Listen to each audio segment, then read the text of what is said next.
Welcome to MBA in a Day, a brief, deep, and easy to understand place to get and apply important business concepts and principles, the same that are taught in top-tier MBA programs. I'm Professor Strasser, and in the 25 years that I've been teaching in elite MBA programs, I've noticed folks like doctors, attorneys, engineers, scientists, nonprofit executives, small business people, entrepreneurs, folks that are already well-educated, already smart, but may not have had the kind of business training that they need to be successful in their business or practice. So whether you're listening to this in your car, while commuting to or from work, on a plane, at the gym, on the beach, or just want to learn about business, let's get started with this episode's exploration of critical business concepts. So in today's episode, I'd like to share some thoughts about consumer behavior. An important thing to remember here is that when we're dealing with purchase decisions, we're dealing with lots of different factors that interact and affect the way that folks make decisions. Think about your own relationships, for instance. There are probably many times when you think you presented something in a meaningful way to somebody, and lo and behold, the way they interpreted it was very different. It's not that much different in marketing. Very often, we have smart, successful marketers who misunderstand a particular customer base, a particular kind of customer, and their individual and sometimes unpredictable wants and needs. So we look at customers, we're trying to answer some questions like, who is the person that's buying? Why do they buy? What do they buy? How do they go about the decisions to buy? And where do they buy and how often? If we can get into the customer's head and understand any or all of those questions, we've come a long way to really understanding how to best serve the needs of our customers and to make the most out of our marketing budget and our marketing resources. We can categorize customers in terms of whether or not the customer is the final purchaser and user of the product or service. In other words, they are making their decisions as individuals. They're probably using their own discretionary income. Or we can also look at organizational customers. Those are businesses that are buying stuff either to resell to others or to use in the production of their own product or service. One of the things that's important in understanding consumer behavior is the notion of demographics. What does the customer look like? We identify and measure our customers in terms of several different variables. The idea of a demographic profile is driven by things like age, gender, location, how mobile they are, their income, what they spend their money on, what kind of occupation they might be in, how educated they are, their marital status, what kind of ethnicity or cultural background are they coming from. So let's take a look at some of these a little bit further. Population is obviously a good starting point because that's who we're selling to in a big macro sense.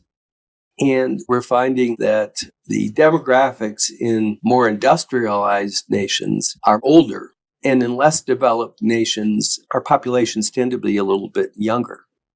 If we look at the housing and mobility, what we're seeing in the United States is a greater drive to urbanization. Higher density places offer more job opportunities, more amenities, and so on. So we are seeing as a demographic profile, our customers are more often in more urban kinds of settings.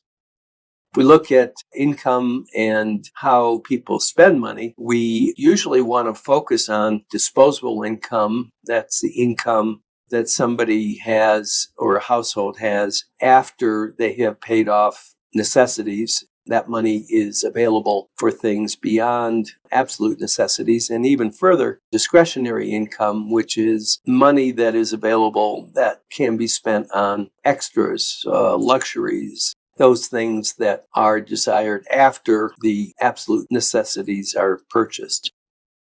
Occupation and education come into play when we are more educated as a population. The things that we want as consumers are different than if our educational level is much lower.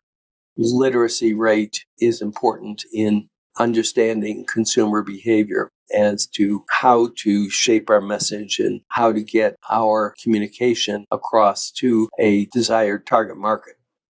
When we look at marital status, a family of two or more is going to have different spending patterns, require different things than perhaps a single person.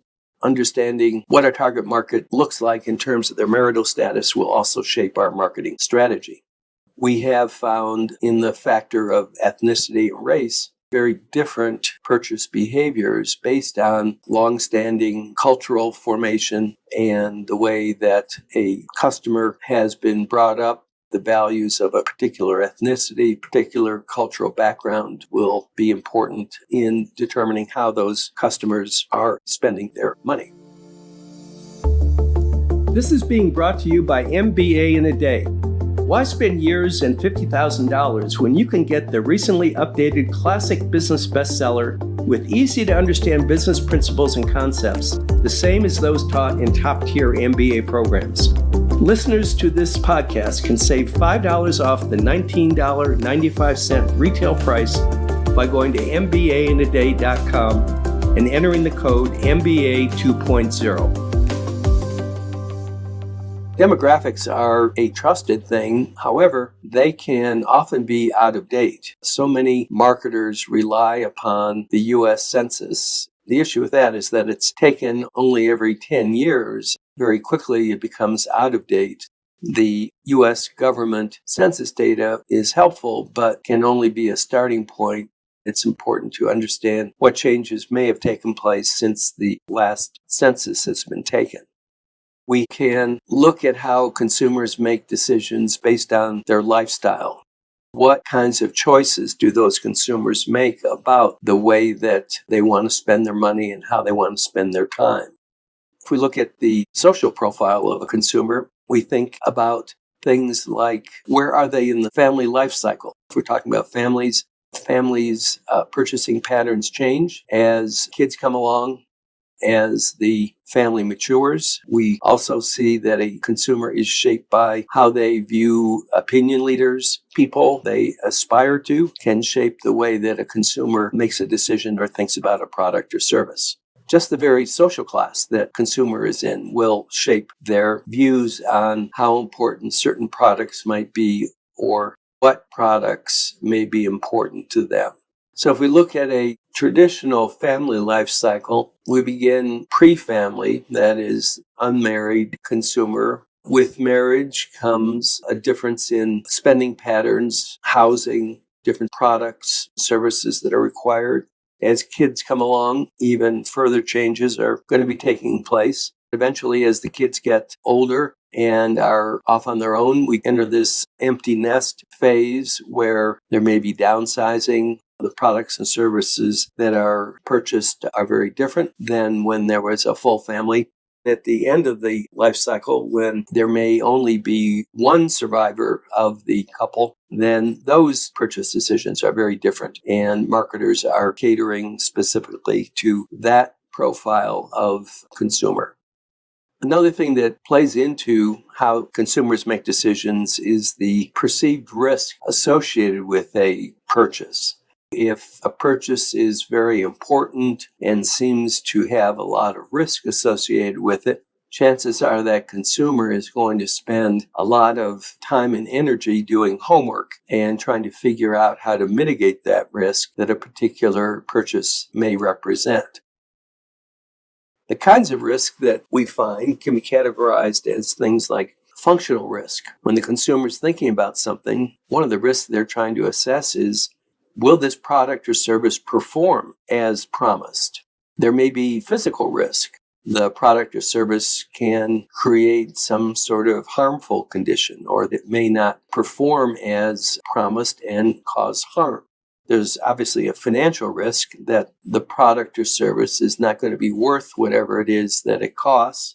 There could be social risk that purchasing a particular product or service represents a potential source of embarrassment.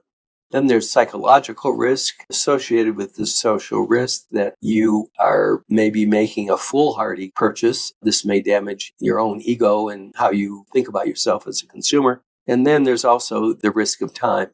maybe by purchasing this product, wasted a lot of time because it's perhaps not performing as expected. If we look at the consumer buying and decision process, there are several stages that go into this consumer behavior. To begin with, we have a stimulus. That consumer goes into an awareness that there is an unmet need. So you identify a need, then the stage of information search. We start looking at ways to meet that need. There may be alternatives that can help meet that need. Once we have been doing some homework, we'll go into an evaluation phase. That is, we weigh the different alternatives and we make a selection. Then we buy the product or service. There is an exchange of money and the product or service is now ours. Finally, we have the very important phase of this decision process that's often overlooked, the post-purchase behavior. What happens after the purchase is made? In the case of very high-risk kinds of purchases that represent very high use of financial resources, the consumer is very often going to be doubting themselves about whether they made the right purchase. In some fields of psychology, we call this cognitive dissonance. If you look at advertising, for instance, of automobiles and expensive and risky kinds of purchases, a lot of the advertising is really targeted to the consumer who's already purchased that product to assure them that they have indeed made the right kind of purchase. We can also categorize this process of purchasing into the different types of decision-making. There is an extended decision-making process where we go through every one of these steps we just talked about. There is a limited process where we might go through the steps, but because of time pressure or urgency, maybe these steps we talked about are not evaluated quite as thoroughly. Then there are routine decisions where brand awareness comes into play because in a routine decision process, we're probably buying the same thing over and over again. And if we like a brand, it takes a lot of the effort out of that process. We rely on the brand value that we perceive, so we make that decision rather routinely. And then there's this notion of low involvement purchasing, where the purchase really doesn't matter that much to us, so we don't spend a lot of time and effort. There's relatively low risk to the purchase. It is something that we might do more casually. So looking at this whole idea of consumer behavior, we try to apply principles of psychology, sociology, the whole idea of understanding how humans behave. But humans are very complex things, so reliance on pure science for understanding consumers is somewhat flawed. We learn a lot by introducing trial products and services to see how consumers react to those trial products or services. We learn from those early betas and prototypes. Then we can improve the products or services based on the early results, the early feedback we get from customers. It's sometimes a rather unscientific approach, but if we spend time and energy to understand the variables and the different elements that go into a decision to purchase something, then as marketers, we can make much better decisions, utilize our marketing resources more effectively, and be more sustainable as an organization in the long term. This has been brought to you by MBA in a Day. Why spend years and $50,000 when you can get the recently updated classic business bestseller with easy-to-understand business principles and concepts, the same as those taught in top-tier MBA programs? Listeners to this podcast can save $5 off the $19.95 retail price by going to mbainaday.com and entering the code MBA 2.0.